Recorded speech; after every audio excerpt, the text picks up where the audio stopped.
The carriage jolted again, and Rosalind Whitmore braced herself against the leather seat, teeth clenched. Snow battered the windows in sheets so thick she could barely see the road ahead, if there still was a road. Across from her, Lord Nathaniel Merrick sat with infuriating composure, one long leg crossed over the other, reading as if they weren't potentially careening toward a frozen death. "This is your fault," she said. He didn't look up from his book. "I wasn't aware I controlled the weather, Miss Whitmore." "You know perfectly well what I mean." She yanked her cloak tighter. "If you hadn't insisted on leaving so late—" "I insisted." Now he did look up, grey-blue eyes flat with irritation. "Your presence on this journey was your choice. My sister invited you to stay another day. You accepted. I was merely accommodating. The inconvenience." Inconvenience. The word stung more than it should have. "How gracious of you, my lord." She smiled with all her teeth. "I'm sure travelling with your best friend's sister is such a burden." "It is, rather." The casual cruelty of it hit like a slap. Rosalind turned toward the window, blinking hard. 3 days at Ravenscroft Manor, and he'd barely acknowledged her existence except to make dry comments about her lack of proper decorum, when she'd laughed too loudly at dinner, or to inform her that her opinion on crop rotation was charmingly misguided. She'd known Nathaniel Merrick for 6 years, ever since her brother James had befriended him at university. She'd been 21, and he'd been 26, already serious and distant. He'd looked at her exactly twice, once to tell her she had ink on her nose, and once to inform her that her dress was unusually loud. She'd hated him immediately, and nothing in the intervening years had softened that hatred. If anything, it had sharpened, because Nathaniel Merrick, future Duke of Ravenscroft, treated her like a particularly irksome piece of furniture. Something to be endured when James brought him home for Christmas, something to be politely ignored at balls. The carriage lurched violently. Rosalind gasped, thrown sideways. Nathaniel's book flew from his hands as he lunged forward, catching her shoulders before she slammed into the door. "Careful," he said, voice tight. She was suddenly mortifyingly aware of how close they were. His hands were large and warm through her cloak. His face was inches from hers, and she could see the faint scar along his jaw that James had once told her came from a riding accident when Nathaniel was 15. "I'm fine," she said, jerking back. He released her immediately, retrieving his book from the floor. The carriage slowed, then stopped entirely. Voices shouted outside, the coachman and footman arguing over something. Nathaniel opened the door, letting in a blast of icy wind. "What's the problem?" "Road's blocked ahead, my lord," the coachman called down, voice nearly lost in the howling storm. "Tree down, can't get through, and the snow's only getting worse." "How far to Thornwick?"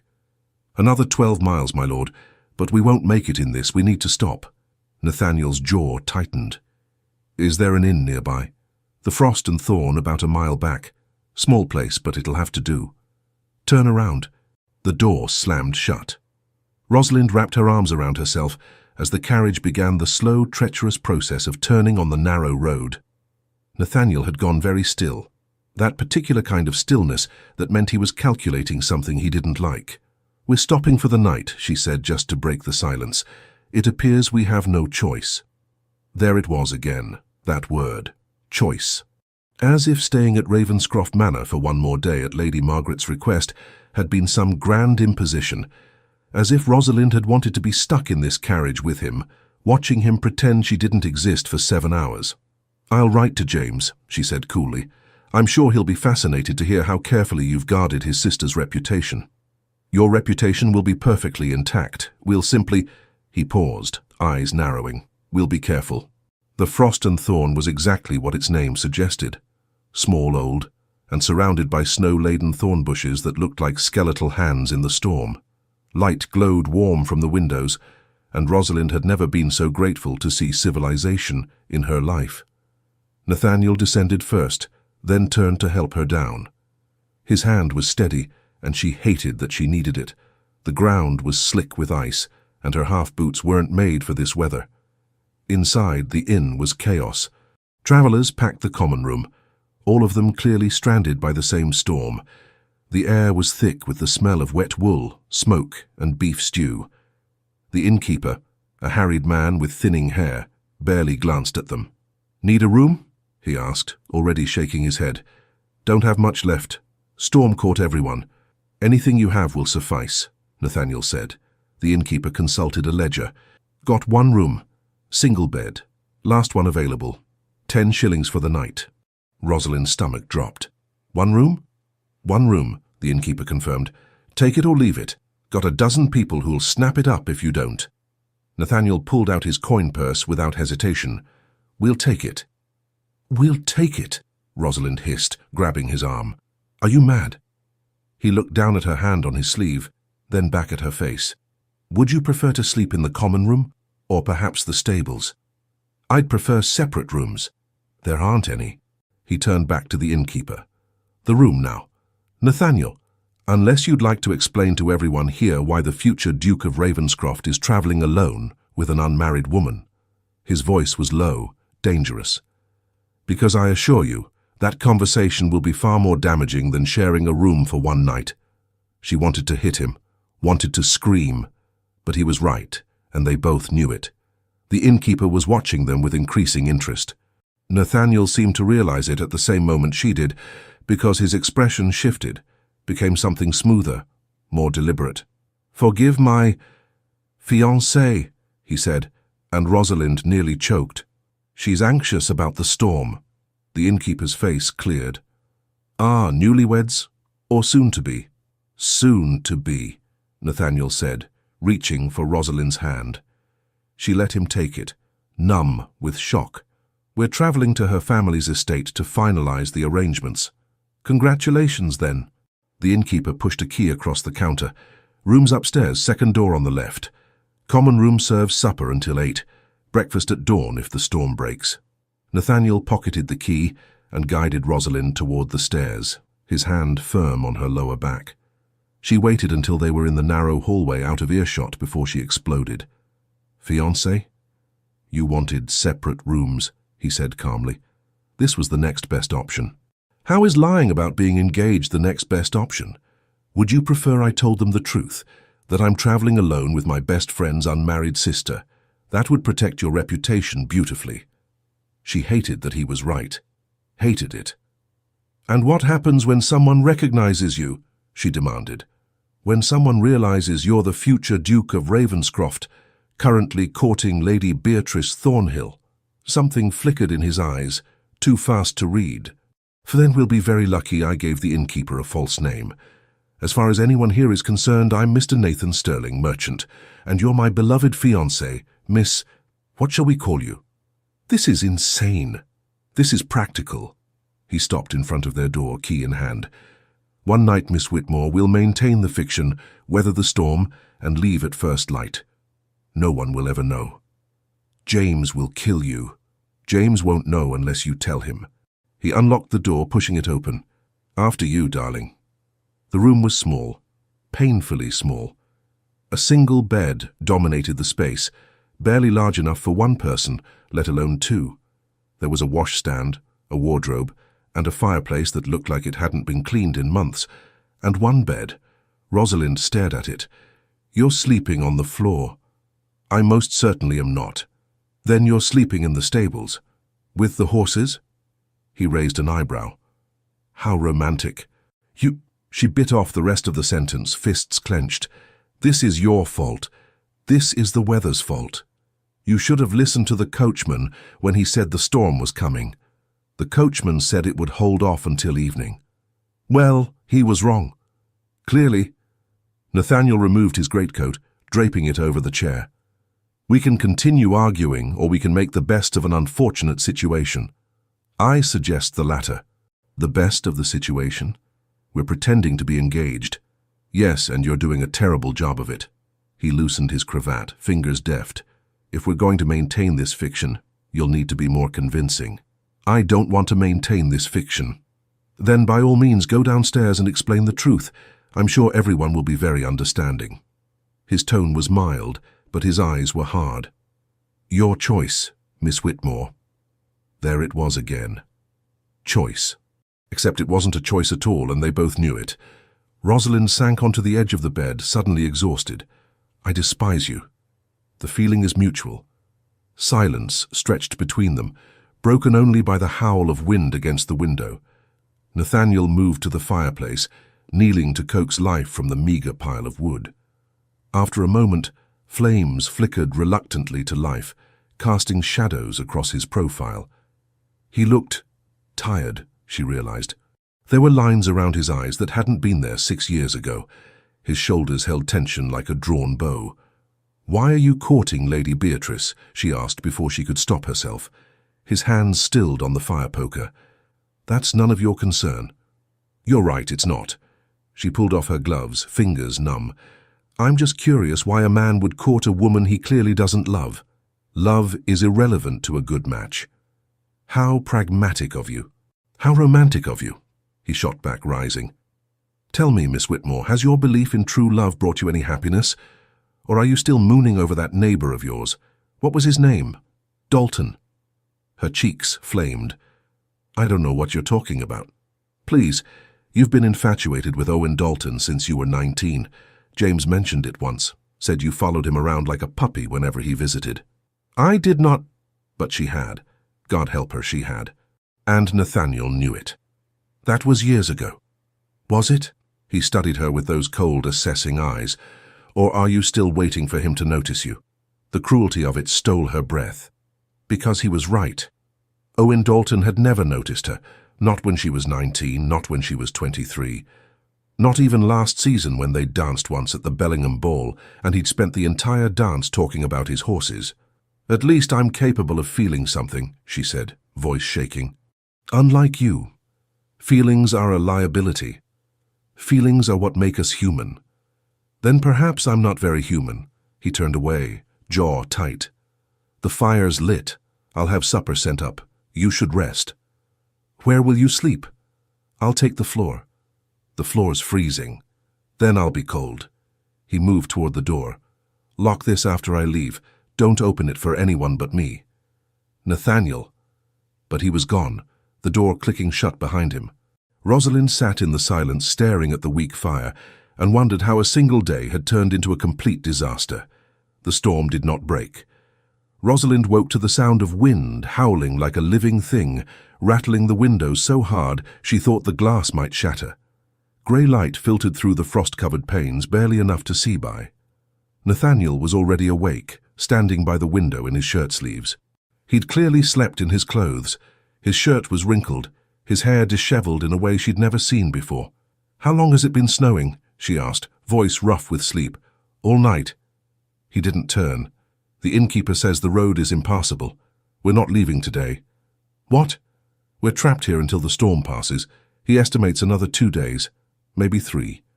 3 days. 3 days trapped in this tiny room with a man who hated her, pretending to be engaged. "This can't be happening," she breathed. "And yet it is." Finally he looked at her. His eyes were shadowed with exhaustion. "The coachman and footman have found accommodations in the servants' quarters. We'll stay here. It's the safest option." "For our reputations, you mean?" "Yes." She wanted to scream, wanted to throw something. Instead, she forced herself to stand, smoothing her wrinkled dress. She'd slept in it. There had been no choice. Her trunk was still in the carriage, and she wasn't about to undress in the same room as Nathaniel Merrick. "I need to send word to James," she said. "He'll be worried." "Already done. I sent a message at dawn. Told him the storm delayed us, but you're safe." "Did you tell him we're sharing a room?" "I told him we found shelter. The details seemed unnecessary." "How noble of you." "Sarcasm doesn't suit you, Miss Whitmore." "And cruelty doesn't suit you, Mr. Merrick." "Oh, wait. It does." His jaw tightened, but he said nothing. The silence stretched, brittle as ice. "I'm going downstairs," she said finally, "to eat something. Unless you plan to keep me locked in here like some shameful secret. Go." He turned back to the window. "Just remember, you're my fiancée. Act accordingly. Perhaps you should remember that as well." She didn't wait for his response. The hallway was cold, the stairs creaked, and the common room was already full of stranded travelers eating breakfast and complaining about the weather. Rosalind found a seat near the fire, grateful for the warmth. The serving girl brought porridge and tea, and she ate mechanically, not tasting anything. "Miss Whitmore?" She looked up and froze. Owen Dalton stood before her, handsome as ever, his blonde hair perfectly arranged despite the storm. He was dressed in traveling clothes, clearly another victim of the weather. "Mr. Dalton," she managed. "What a surprise." "Indeed." He smiled, that charming smile that had once made her heart race. "I didn't expect to find you here. Are you traveling alone?" She glanced around, panicking. Where was Nathaniel? "No, I'm traveling with my fiancé." Nathaniel materialized beside her, one hand coming to rest possessively on the back of her chair. His voice was smooth, pleasant, and utterly false. "Fiancé?" Owen's eyes widened. "I wasn't aware you were engaged, Miss Whitmore." "Recently," Nathaniel said before she could speak. "Very recently. We are traveling to her family's estate to share the news. I'm Nathan Sterling." He extended his hand. "Merchant." Owen shook it, still looking stunned. "Owen Dalton. Our families are neighbors. I've known Miss Whitmore for years." "Have you?" Nathaniel's hand moved to Rosalind's shoulder, fingers curling with deliberate intimacy. "She's never mentioned you." It was a lie, and a petty one. But Owen's expression flickered with something like hurt, and Rosalind felt a savage satisfaction. "We weren't close," Owen said, "but I've always admired Miss Whitmore from afar." "How unfortunate that you waited so long to express that admiration," Nathaniel said pleasantly. "Now, if you'll excuse us, my fiancé and I were about to return to our room." "Of course," Owen bowed. "Perhaps we'll see each other at supper." "Perhaps." Nathaniel's hand was firm on her elbow as he guided her away from the table, through the crowded common room up the stairs. She let him, too shocked to protest. Only when the door closed behind them did she find her voice. "Why did you do that?" "Do what?" He moved to the fireplace, adding wood. "Act like that. All possessive, and I was maintaining our fiction." He didn't look at her. "You said I should act like your fiancé." "I did." "That wasn't acting like a fiancé. That was acting like a jealous—" "Don't be absurd." But his shoulders were rigid. "Dalton was looking at you like you were unclaimed property. I simply reminded him that you weren't." "I'm not property at all." "I'm aware of that, Miss Whitmore." Finally, he turned. "But he isn't. Men like Dalton see women as acquisitions. Especially women like you."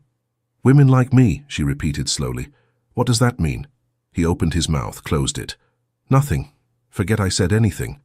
"No, please, explain what you meant by women like me." "Women with dowries," he said flatly. "Women with connections.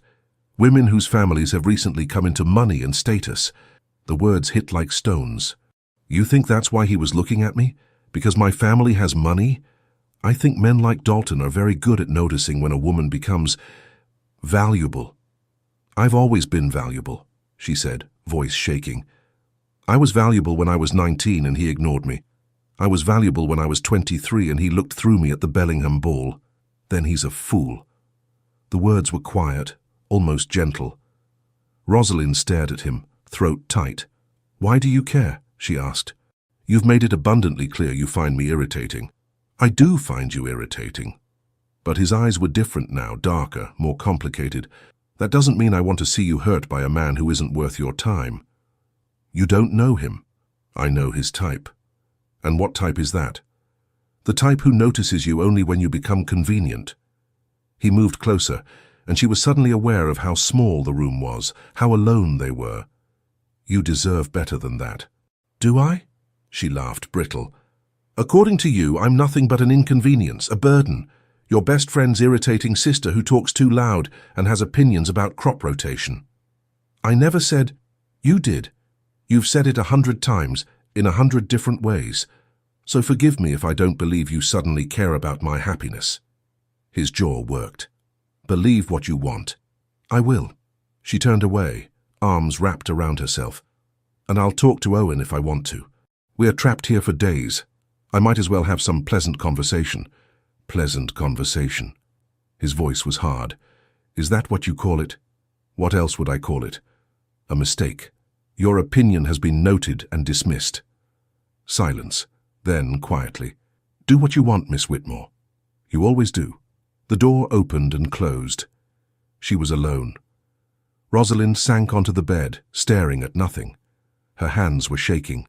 She didn't know if it was from anger or something else, something more dangerous. Because for just a moment, when Nathaniel had said she deserved better, she'd almost believed him. Supper in the common room was a careful dance. Rosalind sat beside Nathaniel at a long table, surrounded by other stranded travelers. Owen was 3 seats down, watching them with an intensity that made her uncomfortable. Nathaniel was playing his role perfectly. He served her food, poured her wine, listened attentively when she spoke. To anyone watching, they looked exactly like what they claimed to be, a newly engaged couple, deeply in love. But his hand on hers felt like shackles. His smile never reached his eyes. "Tell me, Miss Whitmore," Owen said during a lull in conversation, "how did you and Mr. Sterling meet?" She opened her mouth, but Nathaniel answered first. "Through her brother. James and I are old friends." It was mostly true, just stripped of any identifying details. "I fell in love with her the moment I saw her. She had ink on her nose." The table laughed. Rosalind wanted to kick him. "How romantic," Owen said, but his tone was skeptical. "And your family approves of the match?" "They will," Nathaniel said smoothly. "Once we arrive to formally ask permission." "You haven't asked permission yet?" Owen leaned forward. "Isn't that rather unconventional?" "We're modern people," Rosalind said, finding her voice. "We believe in making our own choices." "How progressive." Owen's smile didn't quite reach his eyes. "Though I confess I'm surprised. I never took you for the impulsive type, Miss Whitmore." "People change, Mr. Dalton." "Indeed they do." His gaze moved between them, assessing. "You've certainly changed. You're even lovelier than I remember." Nathaniel's hand tightened on hers, so hard it almost hurt. "My fiancée has always been lovely," he said, voice like silk over steel. "Perhaps you simply weren't paying attention." Owen's smile froze. "Perhaps not. A common failing," Nathaniel continued, bringing Rosalind's hand to his lips. The kiss was brief, formal, but the heat of it burned through her glove. Men often fail to see what's right in front of them, until it's too late. The message was clear. She's mine now, and you missed your chance. Rosalind should have been angry, should have pulled her hand away and told both of them to stop treating her like a prize to be won. But instead, she felt a traitorous thrill, because Owen Dalton was finally looking at her, really looking at her, and seeing something he wanted. And Nathaniel Merrick, who had spent 6 years treating her like furniture, was acting like he'd fight for her, even if it was all a lie. Supper ended. The travelers dispersed. Owen caught her at the stairs. "Miss Whitmore, a word?" Nathaniel stiffened beside her, but she touched his arm. "I'll be just a moment." "Rosalind, please." His eyes narrowed, but he stepped back. "I'll be upstairs." She waited until he was gone before turning to Owen. "Yes?" "I wanted to apologize," Owen said, "for not, noticing you before. You were always charming, but I was blind," she suggested. "Foolish." He stepped closer, and she could smell his cologne. Expensive, cloying. "But I see you now, and I find myself wishing things were different." "Different how?" "If you weren't engaged." He trailed off, meaningful. Her heart should have raced. This was what she'd wanted for years. Owen Dalton, finally interested, finally seeing her as something more than the awkward girl next door. But instead she felt nothing. "I am engaged," she said quietly. "Are you happy?" The question caught her off guard. Because you don't look happy. You look trapped." "I'm not trapped." "Aren't you?" He glanced up the stairs toward where Nathaniel had disappeared. "A merchant isn't exactly an advantageous match for a woman of your standing. Your brother must be furious." "My brother?" "And Sterling seems rather controlling. The way he touched you at supper as if he owned you. He doesn't own me." "Then why are you here with him? Why are you pretending?" Her blood went cold. "Pretending? I'm not a fool, Miss Whitmore." Owen's voice dropped. "I know an arrangement when I see one. You're traveling alone with a man unchaperoned and suddenly he's your fiancé. It's very convenient." "You're mistaken." "Am I?" He moved closer, and this time she stepped back. "Or are you in some kind of trouble? Because if you are, I could help you. Our families are close. Your father trusts mine. One word from me and this entire fiction could be exposed or protected, depending on what you tell me." It wasn't an offer. It was a threat. Rosalind's mind raced. If Owen exposed them, she'd be ruined. Her family would be humiliated. And Nathaniel, he was courting Lady Beatrice. This scandal could destroy his future. "There's nothing to expose," she said, keeping her voice steady. "Nathan and I are engaged. We're traveling to my family's estate, that's the truth." "Then you won't mind if I write to your brother, to confirm?" "Write to whomever you like." It was a gamble, a dangerous one. But Owen's smile faltered, just slightly. "I will," he said. "And in the meantime, perhaps we could speak again, privately." "I don't think that would be appropriate." "Because of your merchant fiancé?" His tone was mocking. "Or because you know I'm right?" She didn't answer. Couldn't answer. Because part of her, a small traitorous part, wondered if he was right, if she was trapped, if this lie with Nathaniel was the worst mistake she'd ever made. "Good night, Mr. Dalton." She climbed the stairs on shaking legs, feeling his gaze on her back the entire way. Nathaniel was pacing when she entered their room. "What did he want?" he demanded. "To talk." "About what?" "Us. He's suspicious." Nathaniel went very still. "How suspicious?" "He knows something's wrong. He threatened to write to James." "Damn it." He ran a hand through his hair. "I knew he was trouble." "You don't know anything about him." "I know he cornered you the moment I left. I know he's been watching you all evening like a hawk circling prey. Maybe he's just interested in me. He's interested in your dowry." Nathaniel's voice was hard. "And possibly your family's connections. Your father's investments have done well this year, haven't they?" She stared at him. "How do you know that?" "James mentioned it.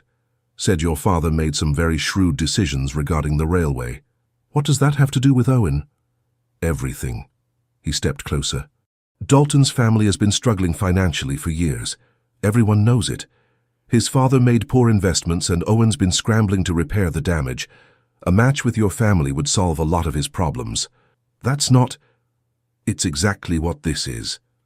His eyes were intense, burning. "Why else would he suddenly notice you now, after years of indifference? Maybe he finally sees me. Or maybe he sees what you represent. Money, status, a way out of debt." The words were cruel, but something in his tone made them worse. Because he wasn't being cruel, he was being honest. And honesty, in this moment, felt like a knife. "You can't know that," she said, voice breaking. "I do know that. Because I've seen it 100 times. Men marry for advantage, women are currency." "Is that why you're marrying Lady Beatrice? Because she's currency?" His jaw worked. "That's different." "How?" "Because I'm not pretending to feel something I don't." The words hung between them, sharp and cutting.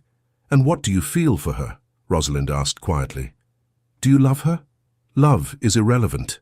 "That's not an answer." "It's the only answer you'll get." He turned away, shoulders rigid. "Go to bed, Miss Whitmore. We have another long day tomorrow. Don't tell me what to do. Someone needs to. You're clearly not thinking straight." "I'm thinking perfectly straight." "You're the one who's what?" He spun back, eyes blazing. "Say it." "Jealous," she finished, breathless.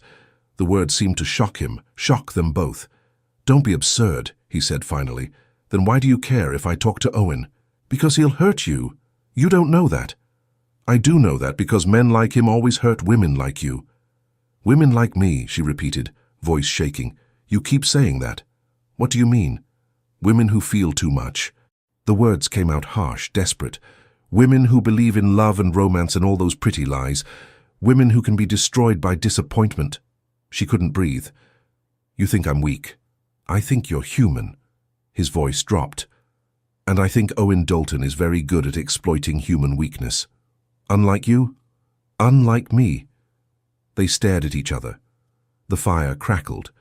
Outside, the wind howled. "I'm going to bed," Rosalind said finally, exhausted. "You can sleep on the floor or in the hallway or in the stables for all I care." She turned her back on him, climbing into the bed, still fully dressed. She could feel him watching her, could hear his careful breathing. "The floor's too cold," he said quietly. "I'll sleep in the chair." "Suit yourself." Silence. Then, "Rosalind?" She stilled. He never used her first name. "What?" "Be careful with Dalton. I can take care of myself." I know. A pause. That doesn't mean I don't worry. She didn't respond. Couldn't respond. Because if she did, she might say something foolish, something dangerous, like, "Why do you worry if you find me so irritating?" Or, "Why did you kiss my hand at supper like you meant it?" Or worst of all, "Why do I wish this lie were real?" Instead, she closed her eyes and pretended to sleep, listening to Nathaniel settle into the chair with a quiet exhale. Tomorrow, she told herself. Tomorrow she'd figure out what to do. But tonight, she'd let herself exist in this strange liminal space, where Owen Dalton finally saw her, and Nathaniel Merrick acted like he cared, and nothing had to be real yet. Tonight, she could pretend.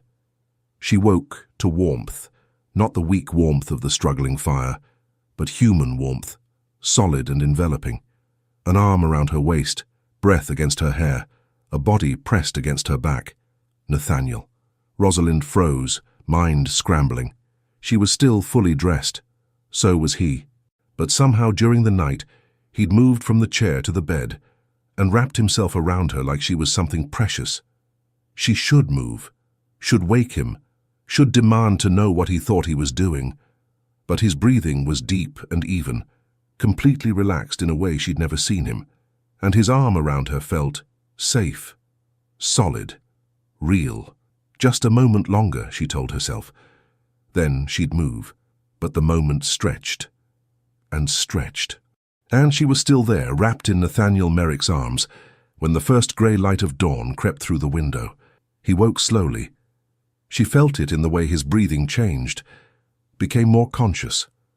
The way his arm tightened fractionally around her waist. Then he went very, very still. "Miss Whitmore," he said, voice rough with sleep. "Yes? Why are we—" He trailed off. "I don't know. You came to bed at some point. The chair was too cold." But he didn't move away. "I should—" "Yes."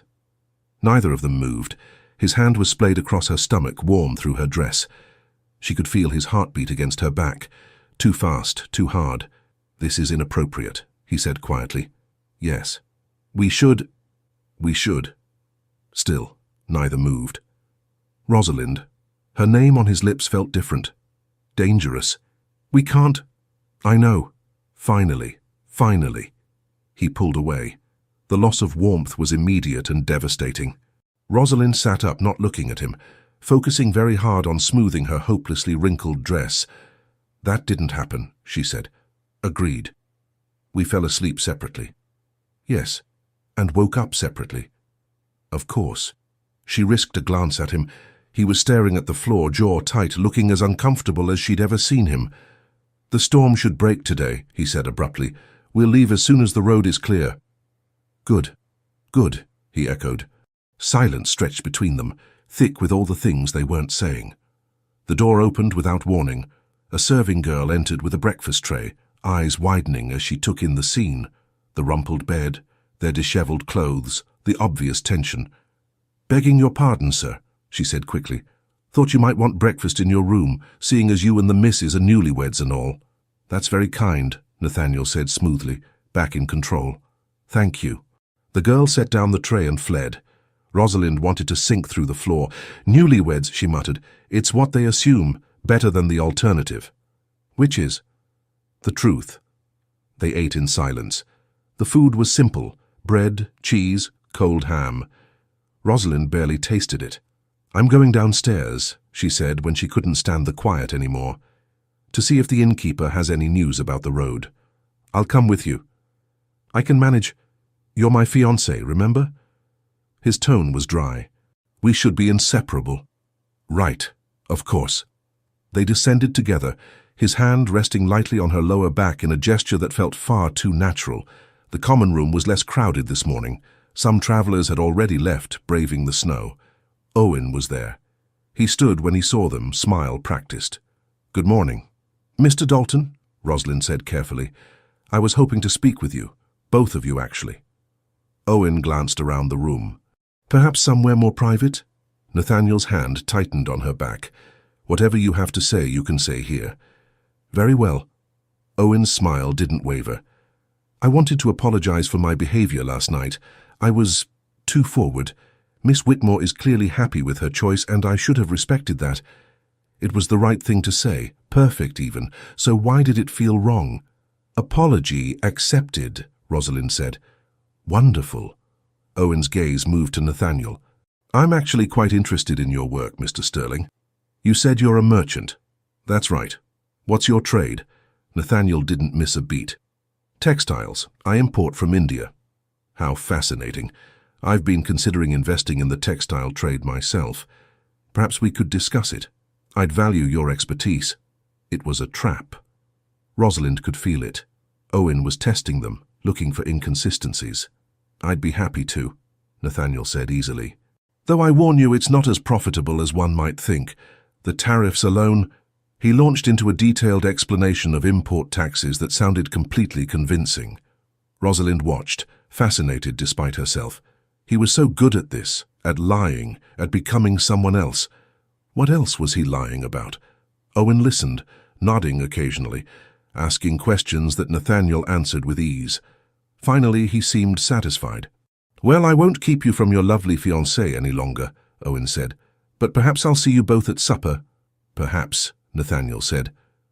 They watched him walk away. The moment he was out of earshot, Nathaniel's entire body relaxed. He doesn't believe us, Rosalind said quietly. No, but he can't prove anything. Yet? Yet, Nathaniel agreed grimly. We need to be more careful, more convincing. How much more convincing can we be? We're sharing a room. She stopped, cheeks heating. We woke up together this morning. That was an accident. Was it? His eyes snapped to hers. What are you implying? Nothing. She didn't know what she was implying. Never mind. Rosalind, don't. She stepped away from him. Don't use my name like that. Like what? Like it means something. His expression shuttered. It doesn't. Good. The word felt like glass in her throat. Then we're clear. Perfectly clear. They spent the rest of the morning avoiding each other. Rosalind found a quiet corner near the fire and pretended to read a book the innkeeper had lent her. Nathaniel disappeared upstairs, claiming he had correspondence to attend to. But every time the door opened, she looked up. Every time footsteps crossed the floor, her pulse jumped. She hated it, hated that she was so aware of him, hated that she kept replaying the moment she'd woken in his arms, feeling safer than she had in months. Miss Whitmore? She looked up. Owen stood before her, charming smile in place. Mr. Dalton, I thought you were speaking with some of the other travelers. I was, but I found myself thinking about our conversation last night. He sat without being invited. I wanted to ask, are you truly happy? Yes, of course. Because if you're not, if you're feeling pressured in any way, I want you to know you have options. Options? Your family and mine have been neighbors for years. Our fathers are friends. If you needed help, if you needed a way out of an unfortunate situation, I would gladly assist you. It was said with such sincerity, such concern, that for a moment Rosalind almost believed him. But then she remembered Nathaniel's words. Men like Dalton are very good at exploiting human weakness. That's very kind, she said carefully. But I'm not in an unfortunate situation. Aren't you? He leaned closer. A hasty engagement to a merchant you barely know, traveling unchaperoned. Something doesn't add up, Miss Whitmore. Perhaps you're just looking for problems where there are none. Or perhaps I'm the only one willing to see the truth. His hand covered hers. You deserve better than this, better than him. She pulled her hand away. You don't know him. I know he's not worthy of you. And you are. The words came out sharper than she intended. Owen's smile froze. I could be, he said quietly, if you gave me a chance. I'm engaged. To a man you don't love. You don't know what I feel. Don't I? His gaze was intense, searching. I see the way you look at him, Miss Whitmore. There's no warmth there, no joy, just resignation. Was that what she felt? Resignation? No, it was worse than that. It was confusion, anger, and underneath it all, a terrifying awareness that she couldn't quite name. I think you should leave, Mr. Dalton. Not until you answer one question. He waited until she met his eyes. Are you in trouble? Has Sterling... Compromised you in some way? The implication made her stomach turn. No. Then why the hasty engagement? Why travel alone with him? That's two questions. Rosalind. Miss Whitmore, she corrected coldly, and my relationship with my fiancé is none of your concern. It is when I care about you. You don't care about me. You didn't even notice me until yesterday. The accusation hung in the air. Owen's expression flickered, surprise, then something harder. That's not fair, he said. Isn't it? You looked through me for years, Mr. Dalton, years. And now, suddenly, you care? Now suddenly, I'm worth your attention. She stood. Forgive me if I find that difficult to believe. I've always found you lovely, but not lovely enough to actually speak to. Not lovely enough to dance with more than once. Not lovely enough to remember, apparently, until my family's wealth became more prominent. She didn't wait for his response. She walked away, heart pounding, and nearly collided with Nathaniel at the stairs. Are you all right? He asked quietly. Fine. You don't look fine. I said I'm fine, but her voice shook. Can we go upstairs? Please. He studied her face, then nodded. His hand found hers, steady, warm, real. Come on. They climbed the stairs in silence. Only when the door closed behind them did she let herself breathe. What did he say to you? Nathaniel demanded. He thinks you've compromised me. He thinks I'm in trouble. Damn it, Nathaniel paced. I knew he was fishing for something. He offered to help me, said he'd assist me if I needed a way out. A way out, Nathaniel repeated slowly. How noble of him. You were right, she said quietly. About him. About why he's interested.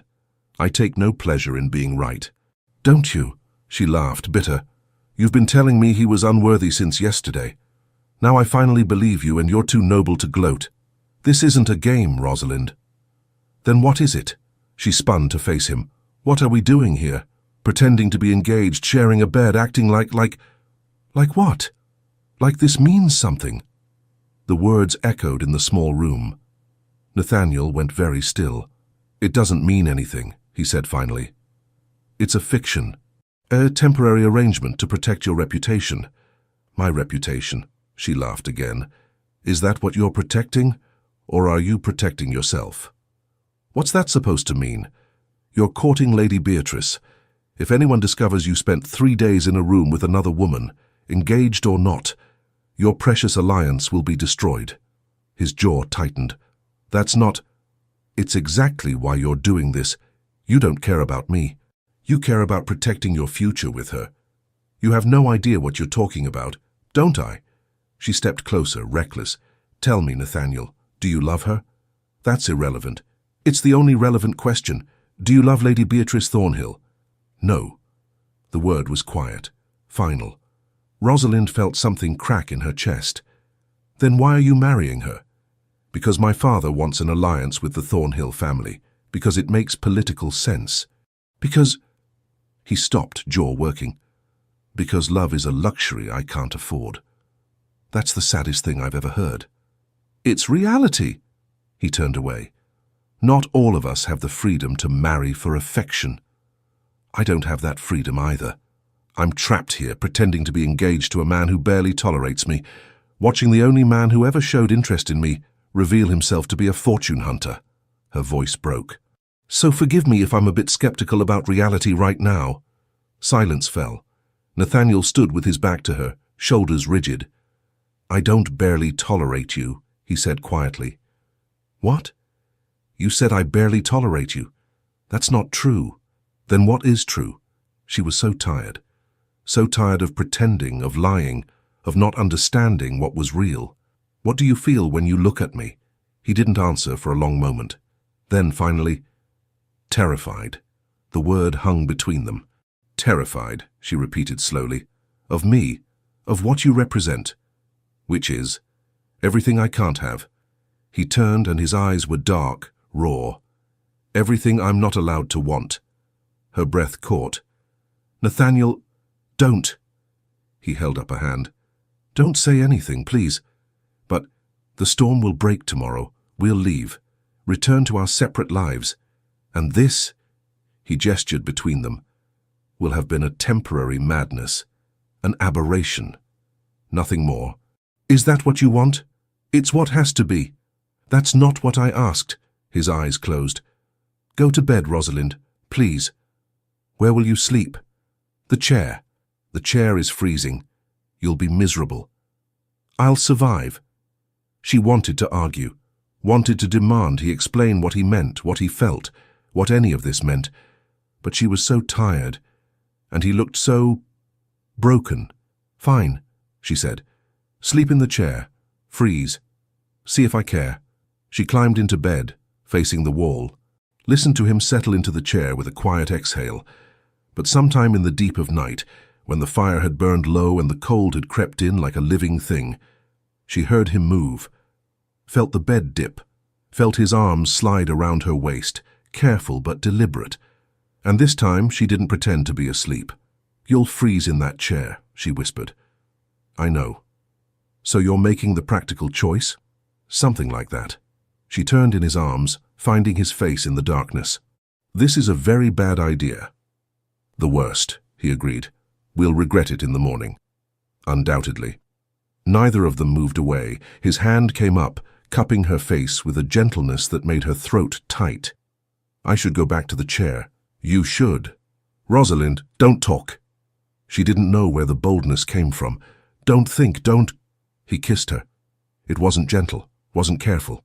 It was desperate and raw and tasted like regret and want, and 6 years of pretending not to see each other.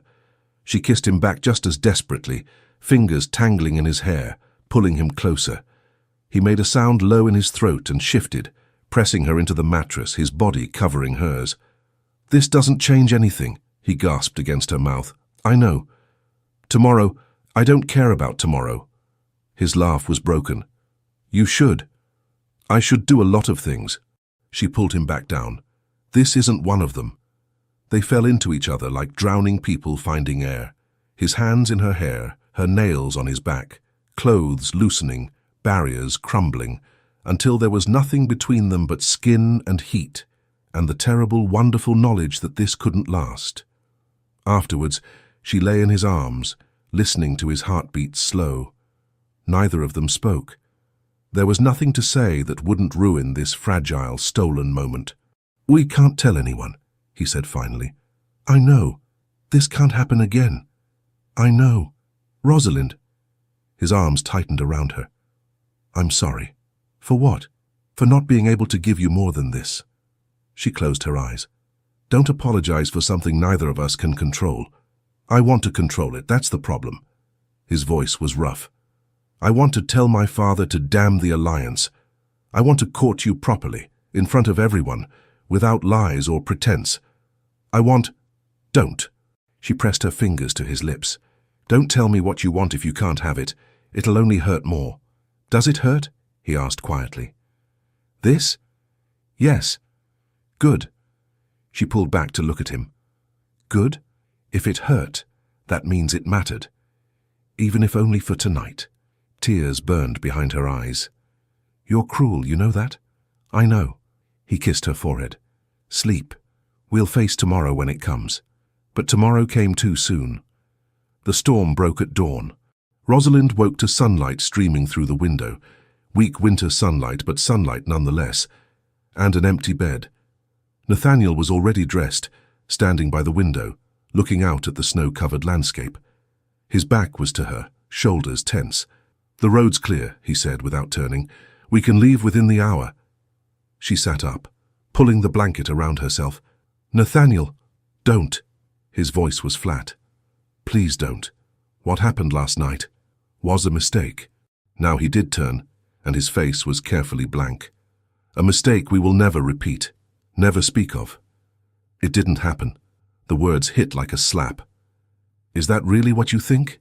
It's what I know. He moved to the door. Get dressed. I'll arrange for the carriage. You're running, she said quietly. I'm being practical. You're being a coward. His jaw tightened, but he didn't argue. The serving girl will bring water for washing. I'll be downstairs. He left. Rosalind sat in the empty room, staring at nothing, feeling something vital shatter in her chest. This was how it ended then. Not with a fight, not with a declaration. Just silence and sunlight, and the cold reality that whatever had existed between them last night was already dead. She forced herself to rise, to wash, to dress in her wrinkled travelling clothes and pin up her hair with shaking hands. When she descended to the common room, Nathaniel was speaking with the innkeeper, settling accounts. Owen stood nearby, watching with sharp eyes. "Miss Whitmore," Owen said as she approached, "I hope you slept well." "Very well, thank you." "Your fiancé seems eager to be on the road. Understandable, given the weather." His gaze moved between them, assessing. "Though I confess, I'm surprised he's so keen to reach your family's estate. Most men would want to delay that particular meeting as long as possible."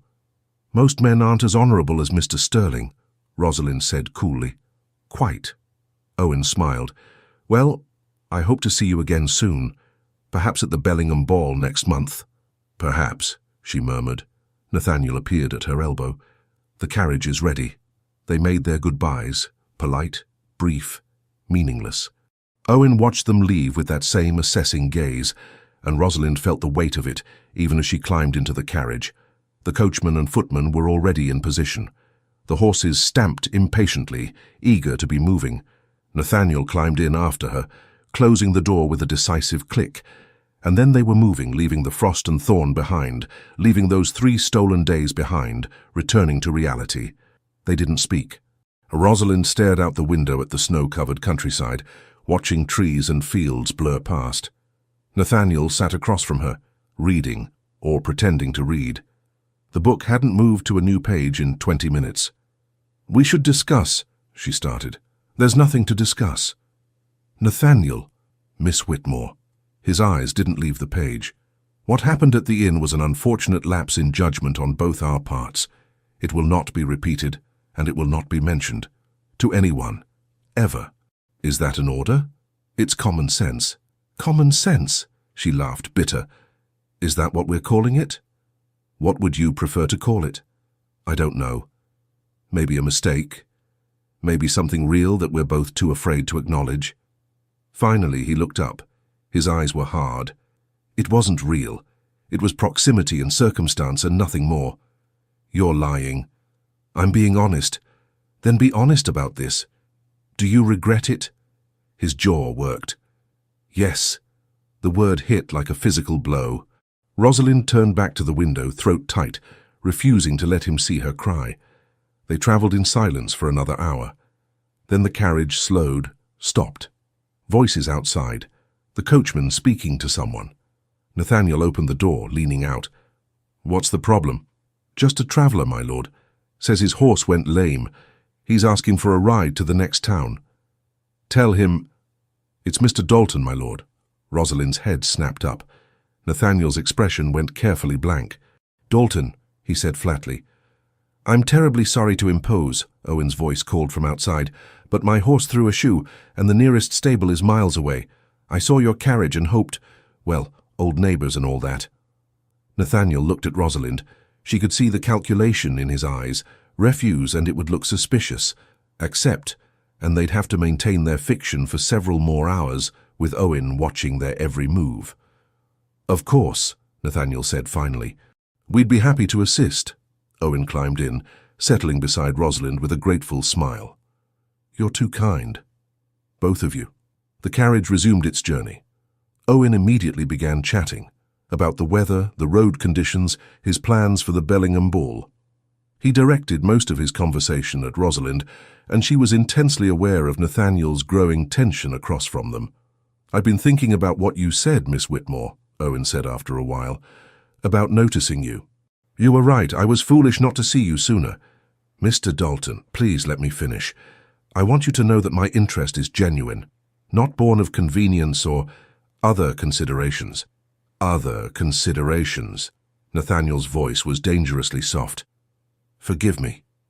Owen's smile didn't quite reach his eyes. "I didn't mean to imply anything inappropriate. I simply wanted Miss Whitmore to know that I value her for herself, not for her family's recent good fortune." "How noble of you," Nathaniel said. "I try." Owen turned back to Rosalind. "In fact, I was hoping to call on you once we're all back in town, with your permission, of course, and your fiancé's." Rosalind opened her mouth, but Nathaniel spoke first. I'm afraid that won't be possible. We'll be quite busy with wedding preparations. Wedding preparations? Owen's eyebrows rose. How soon are you planning to marry? Very soon, Nathaniel said firmly. Within the month, if her family agrees. Rosalind stared at him. They hadn't discussed this, hadn't discussed anything beyond the lie. How romantic, Owen said. Though rather quick, isn't it? You've only been engaged for 3 weeks, Rosalind said quickly. It feels longer. I'm sure it does. Owen's gaze moved between them, sharp. Well, I won't intrude on your happiness. Though I confess, I'm curious about your family's reaction, Miss Whitmore. Your brother James, he's quite protective of you, isn't he? James will be happy for me, she said, hoping it sounded convincing. Will he? I was under the impression he had particular ideas about who you should marry. My brother wants me to be happy. Of course, Owen smiled. And you are happy with Mr. Sterling? It was a trap. Rosalind could feel it. Whatever she said would be analyzed, dissected, used against them. Blissfully, she said, reaching across to take Nathaniel's hand. His fingers closed around hers. Warm, steady, achingly familiar after last night. His eyes met hers. And for a moment, the lie felt like truth. I can see that, Owen said quietly. You're very fortunate, Mr. Sterling. Not many men are lucky enough to marry a woman like Miss Whitmore.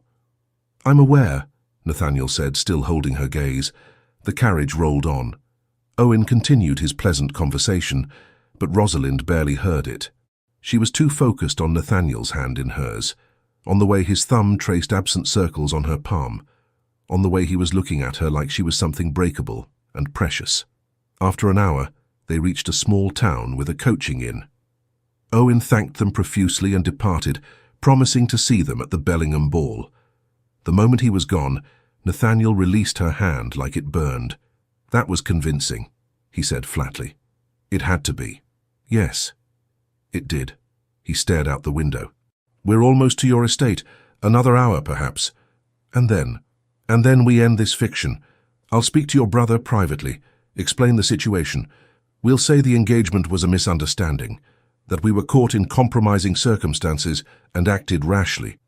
James will never believe that. He'll believe what we tell him. You mean he'll believe what you tell him? Because I'm just the hysterical woman who got us into this mess.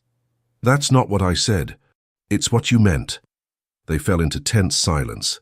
Rosalind watched the familiar countryside roll past. They were close to home now. Close to the end of this strange, painful interlude. What about Lady Beatrice? She asked suddenly.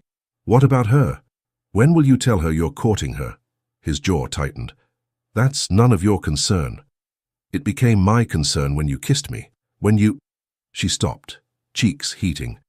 When you made me believe there could be something between us. There can't be. Because your father wants an alliance. Yes.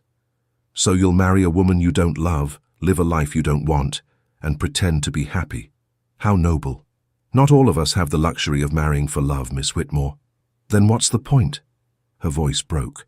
What's the point of any of it if we're all just playing roles, following rules, denying what we feel? The point is duty, honor, family. The point is cowardice. She laughed bitterly. You're afraid, Nathaniel. Afraid of disappointing your father. Afraid of wanting something you think you can't have. Afraid of being happy. I'm being practical. You're being dead inside. The words hung between them like a curse. This conversation is over, he said quietly. Is it? Or are you just running away again? I'm not running. You've been running since the moment we left that inn. You can barely look at me. You won't talk about what happened. You're acting like I'm some shameful secret that needs to be hidden away and forgotten, because that's what you are. His voice was raw, desperate. Don't you understand? You're the one thing I want that I absolutely cannot have. And every moment in that carriage with you, every time Dalton looked at you like he wanted to steal you away, every second I had to pretend we were engaged, it was torture. Because part of me wanted it to be real. She couldn't breathe. Nathaniel. But it can't be real. I'm courting Lady Beatrice, you're James's sister. We have no future together, no matter what happened in that inn. Then why did you... Because I'm weak, he said harshly. Because for one night, I let myself pretend I could choose, and now I have to live with that mistake." Tears burned hot down her cheeks. "Is that all I am to you? A mistake?" His eyes closed. "No, you're so much more than that. And that's the problem." The carriage turned onto the long drive leading to Whitmore House. Rosalind could see the familiar shape of her family's estate through the trees. Home, safety, the end of this nightmare. "What do we tell James?" she asked, voice hollow. "The truth. Most of it, anyway. That we were caught in the storm, had to share accommodations, and invented the engagement to protect your reputation. And the rest? The rest never happened." The carriage stopped. Rosalind could see James standing on the front steps, their father beside him. They'd been worried, she could see it in their faces. "Ready?" Nathaniel asked. "No." "Neither am I." He opened the door and climbed out, turning to help her down. His hand was steady, impersonal, nothing like the way he'd touched her last night. "Rosie." James rushed forward, pulling her into a fierce hug. "Thank God. We've been worried sick. The storm was worse than anyone expected." "I'm fine," she said against his shoulder. "Just tired." "Merrick." James's voice cooled as he turned to Nathaniel. "I got your message. Thank you for seeing her safely through. It was my duty." Something in Nathaniel's tone made James's eyes narrow. "Perhaps we should speak. Privately." "I agree." They moved off toward the study, leaving Rosalind with her father. He embraced her gently, then held her at arm's length, studying her face. "Are you truly all right?" he asked quietly. "Yes, Papa." "You look troubled. It was a difficult journey." "I'm sure it was." His gaze was knowing. "But you're home now. Safe." She nodded, unable to speak past the lump in her throat. Inside, the house was warm and familiar and achingly normal. Her mother fussed over her, demanding details about the storm, about the inn, about everything except what Rosalind actually wanted to talk about.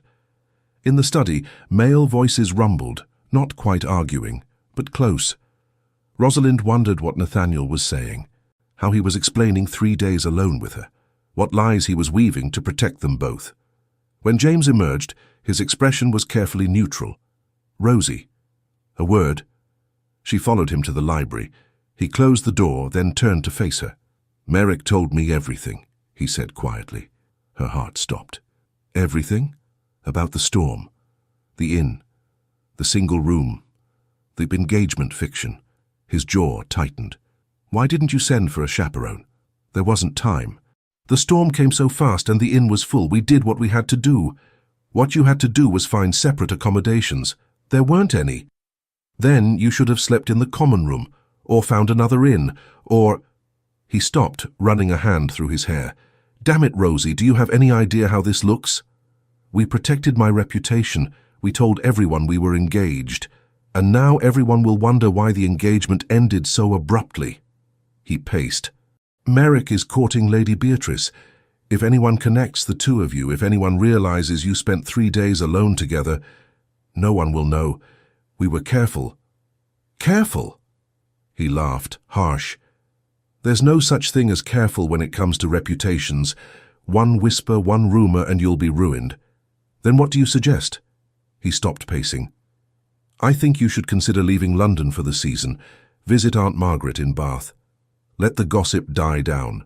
You're sending me away. I'm protecting you. By hiding me. By being practical." He softened slightly. "Rosie, I know this isn't what you wanted, but sometimes we don't get to choose our circumstances. We just have to manage them as best we can." There was that word again. Choice. Or the lack of it. "Fine," she said dully. "I'll go to Bath." "Good." He moved to embrace her, then stopped. "Did something happen between you and Merrick? Something he didn't tell me?" "No."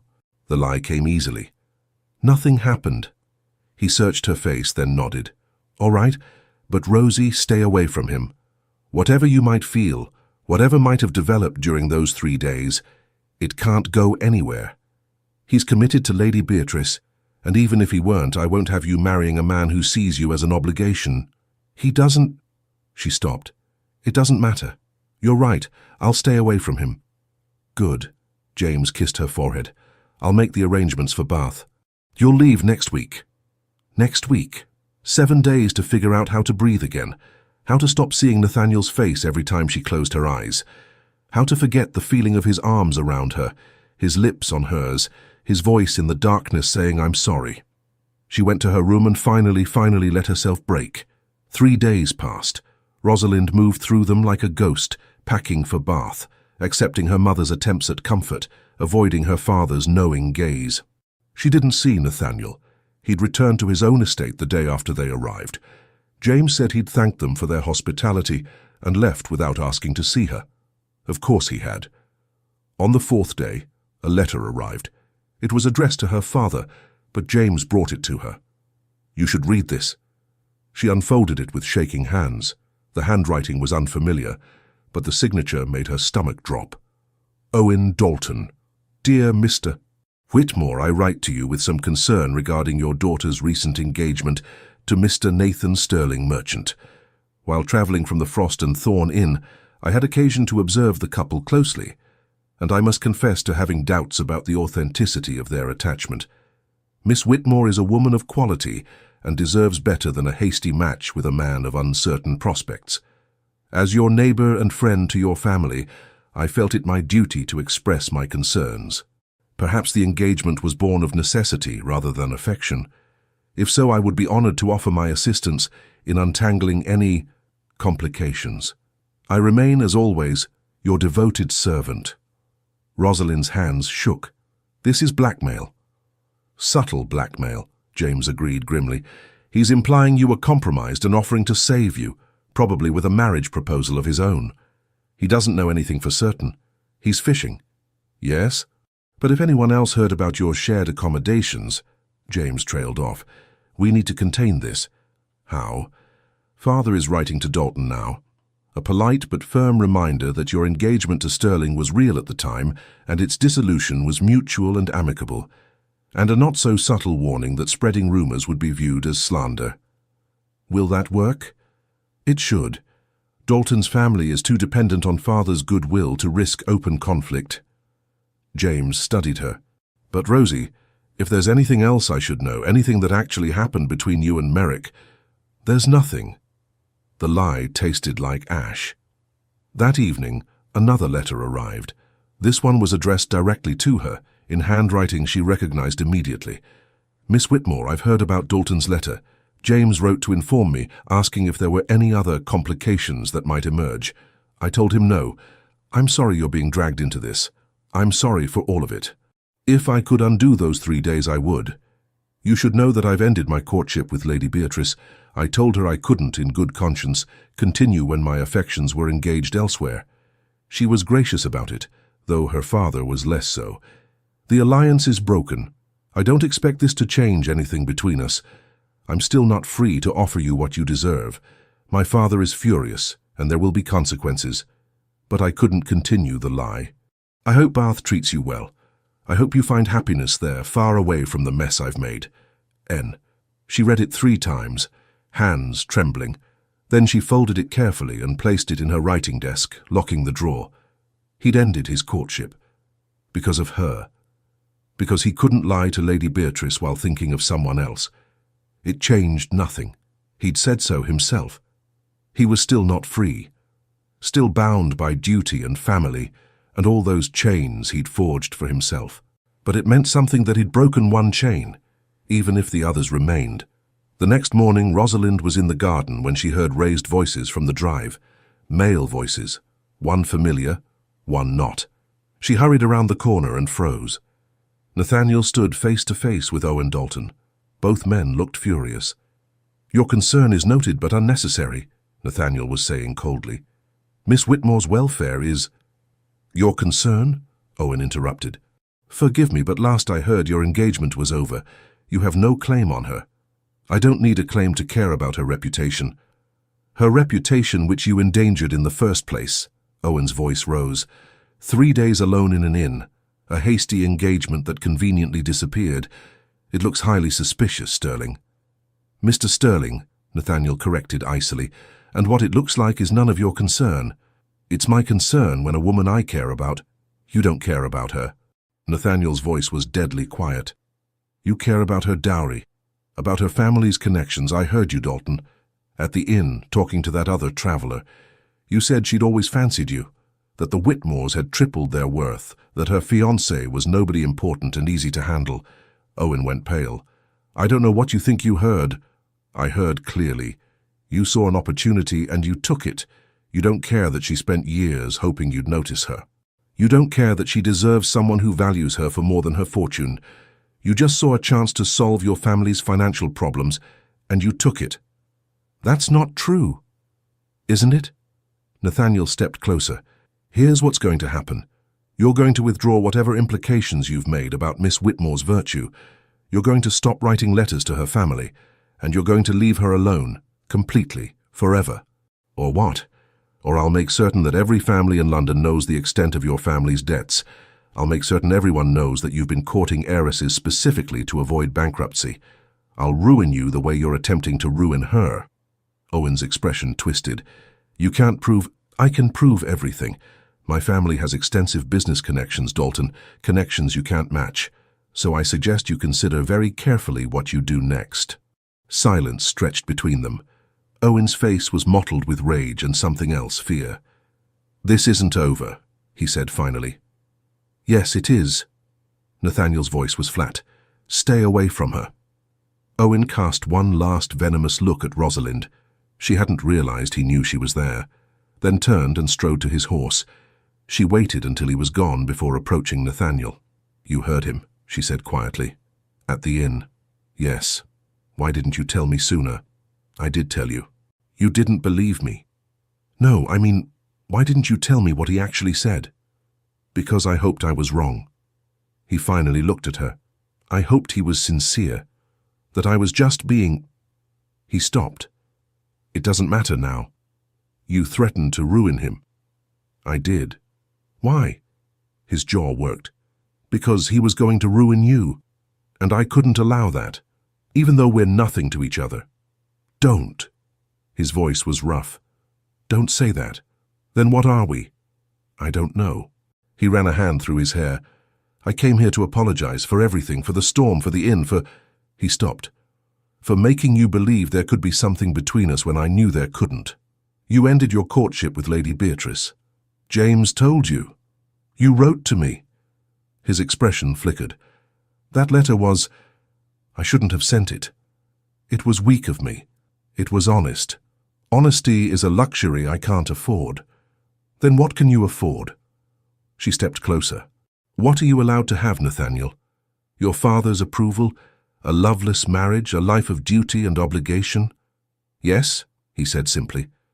That's the life I was born into. So you're just going to accept it? Never fight for what you want?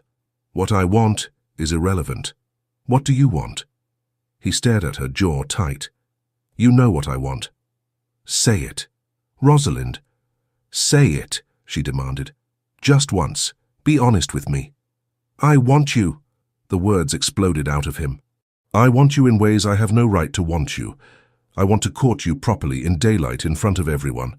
I want to tell your brother that his best friend has fallen completely and irrevocably in love with his sister. I want to marry you and wake up beside you every morning and never have to pretend again. Is that what you wanted to hear? She couldn't breathe. You love me. Of course I love you. I've loved you for... He stopped, shaking his head. It doesn't matter. How long? Too long. Longer than I should have. Longer than was wise. How long? He looked away. Do you remember the Bellingham ball? 3 years ago? She frowned, thinking back. The one where Owen danced with me? Yes. You wore a green dress. You laughed at something your friend said and the whole room seemed brighter. And I thought... He stopped. I thought I'd never seen anyone so alive. So real. 3 years, she breathed. 3 years of telling myself you were James's sister. That you were too young, too vibrant, too everything. 3 years of watching you dance with other men and pretending I didn't care. 3 years of visiting your family and forcing myself not to look at you too long, not to stand too close, not to what? Not to fall further. He met her eyes. But I did anyway. And then we were trapped in that carriage, and I told myself it was fine. I could handle 3 days. And then there was only one room and one bed, and you were right there, and I—" He broke off. "I stopped fighting. For one night, I let myself have what I wanted. And now, I have to live with knowing what it felt like to hold you, to kiss you, to—" He stopped again. "And knowing I can never have it again."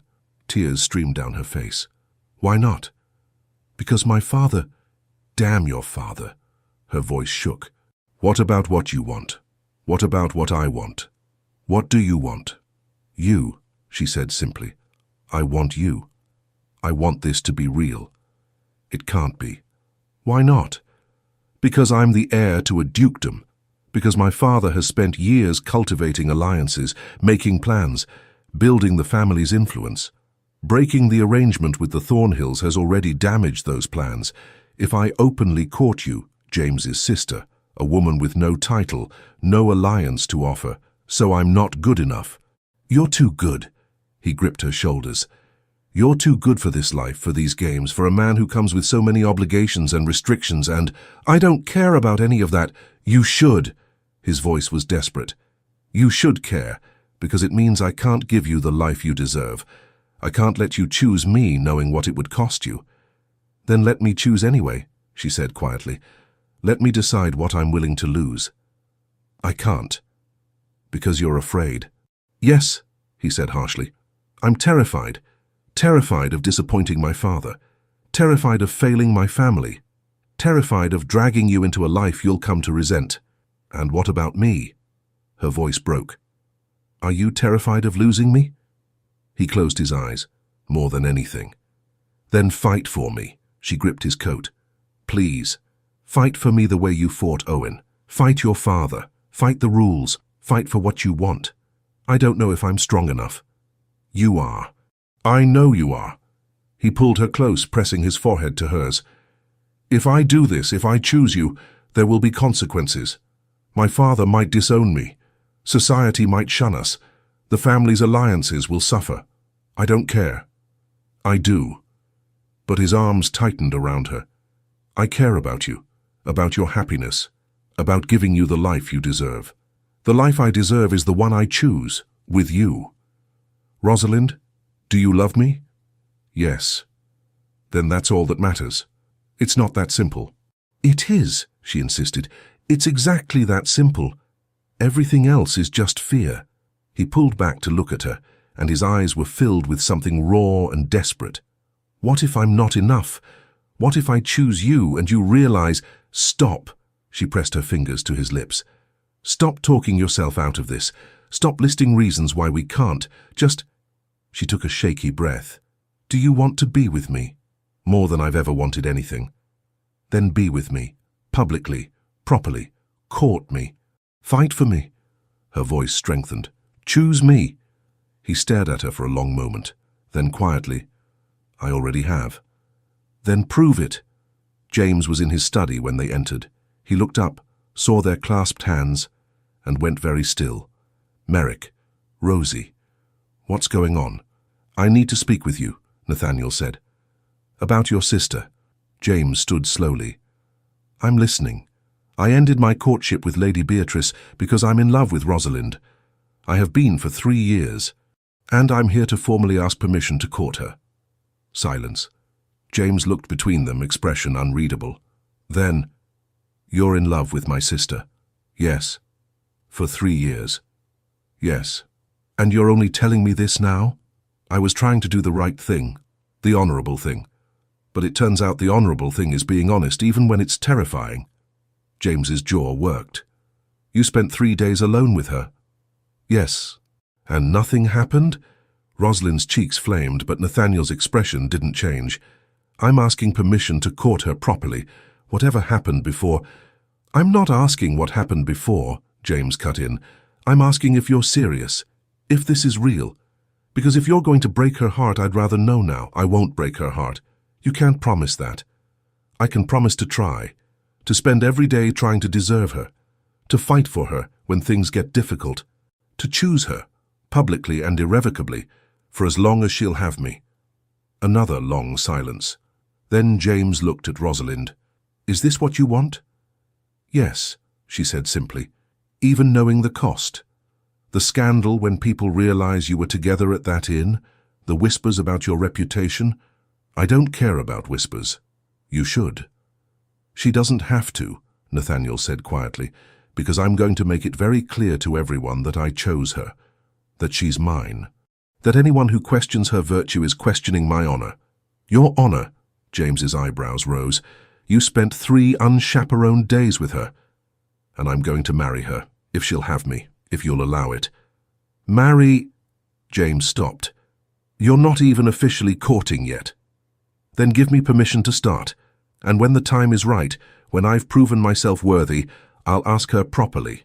James stared at him for a long moment. Then, slowly, a smile tugged at his lips. You're serious? Completely. You know I could refuse? I could send Rosie to Bath tomorrow and forbid you from seeing her. You could. But you won't. Why not? Because you want her to be happy. And despite everything, despite the scandal, despite my family's disapproval, despite all the reasons this is a terrible idea, she's happy with me. James looked at his sister. Are you? Happy? Yes, Rosalind said, tears in her eyes. More than I've ever been. God help me, James muttered. Fine. You have my permission to court her, properly, in full view of society, with chaperones and calling hours and all the ridiculous rituals our world demands. Thank you. But Merrick, if you hurt her, if you make her cry for any reason other than happiness, I will end you. Best friend or not. Understood? Understood. Good. James moved around the desk, clapping Nathaniel on the shoulder. Now get out of my study, so I can process the fact that my best friend is in love with my sister. They left him there, and Rosalind was laughing and crying at the same time. Nathaniel pulled her into an empty corridor, cupping her face with both hands. Are you sure about this? He asked quietly. It's not too late to change your mind. I'm not changing my mind. My father is going to fight this. He'll try to convince me you're a mistake, that I'm throwing away my duty. Then we'll fight him together. Society will talk. Let them. You might hate me for dragging you into this mess. Never. He smiled, a real smile, warm and bright and completely transformative. I love you. I know. She pulled him down for a kiss. I love you too. When did you know? That I loved you? She thought about it. I'm not sure. Maybe when you defended me to Owen. Maybe when you held me in that freezing room and made me feel safe. Maybe when I told you that you had ink on your nose? She laughed. That was 6 years ago. I know. I was trying very hard not to notice how beautiful you looked when you blushed. You're impossible. I'm yours. He kissed her again, soft and sweet. Completely, irrevocably yours. The scandal, when it broke, was everything they'd feared and more. Within a week, everyone in London knew that Lord Nathaniel Merrick, future Duke of Ravenscroft, had spent 3 days alone with Miss Rosalind Whitmore at an inn during a snowstorm. That they'd pretended to be engaged. That he'd ended his courtship with Lady Beatrice Thornhill immediately after. The whispers were vicious. Rosalind was called everything from fortune hunter to compromised goods. Nathaniel was accused of being led around by his baser instincts and throwing away his family's future for a meaningless affair. His father summoned him to the London townhouse for what Nathaniel later described as the worst conversation of my life. The Duke had threatened disinheritance, social ruin, complete exile from the family. Nathaniel had listened quietly. Then he'd said, I understand your disappointment, father, but I'm going to marry Rosalind Whitmore, with or without your approval. The Duke had sputtered, raged, threatened, and Nathaniel had walked out. Through it all, he was unfailingly present. He called on Rosalind every day during approved hours, with her mother as chaperone. He escorted her to every social event, standing beside her when other women whispered and men leered. He made it abundantly clear that anyone who questioned her virtue would answer to him personally. And slowly, so slowly, the scandal began to lose its teeth. Because Nathaniel Merrick was respected, powerful, the heir to a dukedom, and when he treated Rosalind Whitmore with such obvious devotion, such public respect, society had to follow. 3 months after that day in the garden, Nathaniel proposed properly. He did it in the Whitmore drawing room with both her parents present, in the traditional way. He got on one knee and asked for her hand in marriage. She said yes before he'd finished the question. The wedding was small, immediate family only. The Duke of Ravenscroft was notably absent, but Nathaniel's mother attended, weeping happily throughout the ceremony. Lady Margaret stood as Rosalind's bridesmaid, beaming with satisfaction at her brother's choice. James gave her away with the stern warning to Nathaniel. "I meant what I said. If you hurt her, I won't," Nathaniel had promised. "I'll spend every day of my life making sure she's happy." And he did. Epilogue. 2 years later, Rosalind stood in the entrance hall of Ravenscroft Manor, watching snow fall gently outside the windows. It was nearly Christmas, and the house was warm with firelight and evergreen garlands and the sound of laughter from the drawing room where their families gathered. "Wool gathering?" Nathaniel's voice came from behind her, warm with amusement. She turned, smiling. Remembering the storm, the inn, the room, the bed. She moved into his arms. "The way you said, 1 room, 1 bed, like it was a prison sentence." He laughed, low and rich. "And now? Now we have all the rooms and all the beds we want, but I still prefer when you're in mine." "Scandalous, wife. You love it." "I love you." He kissed her softly, though I have to confess, I'm grateful for that storm, for being forced to spend 3 days alone with the woman I loved but refused to admit I loved. Even though you had no choice? "I always had a choice," he said quietly. "I could have stayed in the chair that first night, could have kept my distance, could have fought what I felt. But you didn't. No, I chose you, even before I was brave enough to admit it." He pulled back to look at her, eyes warm. "I'll always choose you, Rosalind, in every storm, in every impossible situation, in every moment when the world says I should choose duty over love. And your father?" The Duke had eventually reconciled with them, reluctantly, and with many stipulations about proper behavior and family responsibility. But he'd attended their first Christmas dinner together, had even complimented Rosalind on her management of the estate. It wasn't much, but it was something. "My father is learning," Nathaniel said carefully, "that some alliances are worth more than social advantage. Am I an alliance now? You're everything." He kissed her forehead. "You're my choice, my partner, my love, the person I want beside me in every storm, literal and figurative, for the rest of my life." She traced the scar along his jaw, the riding accident from when he was 15. "Do you remember what you said to me that first night, in the inn? That you could sleep with the stable hands, if you preferred?" She swatted his arm. "After that, when you said I had no choice, I remember. You were wrong. I had a choice. I could have insisted on separate accommodations, no matter how uncomfortable. I could have refused to play along with the engagement fiction. I could have walked away when things got complicated. Why didn't you? Because even then some part of me knew that you were the one I'd been waiting for, that all those years watching you treat me like furniture, all those times you criticized my opinions and called me irritating, it was because you were fighting what you felt just as hard as I was fighting what I felt. I was an idiot. You were afraid. I was both." He pulled her closer. "But I'm not afraid anymore, because I have you. And as long as I have you, I can face anything." From the drawing room, laughter rang out. James telling some story, their mother gasping in mock horror, Lady Margaret's delighted voice joining in. "We should go back," Rosalind said. "They'll wonder where we are." "Let them wonder." He kissed her again, deeper this time. "I want one more moment here, in this hallway, remembering that inn, that storm, that impossible choice that turned out to be the best decision I ever made. 1 room, 1 bed," she murmured against his lips. "And the storm left us no choice," he finished, "except it did, and I chose you. I chose you too." They stood there in the warm hallway, snow falling gently outside, 2 years of marriage behind them, and a lifetime ahead. 2 people who'd been forced together by circumstance and stayed together by choice. And when they finally joined their family in the drawing room, when James raised his glass and toasted to impossible choices and stubborn love, Nathaniel caught Rosalind's eye and smiled. Because some storms, it turned out, were worth weathering. Some choices were worth fighting for. And some loves, the real ones, the impossible ones, the ones that required courage and sacrifice and choosing each other every day, those were worth everything. Thank you for staying with Rosalind and Nathaniel until the very end. Their story began with a storm that left them no choice. But in truth, they always had a choice. They chose to see each other, to fight for each other, to believe that love was worth more than duty, reputation, or fear.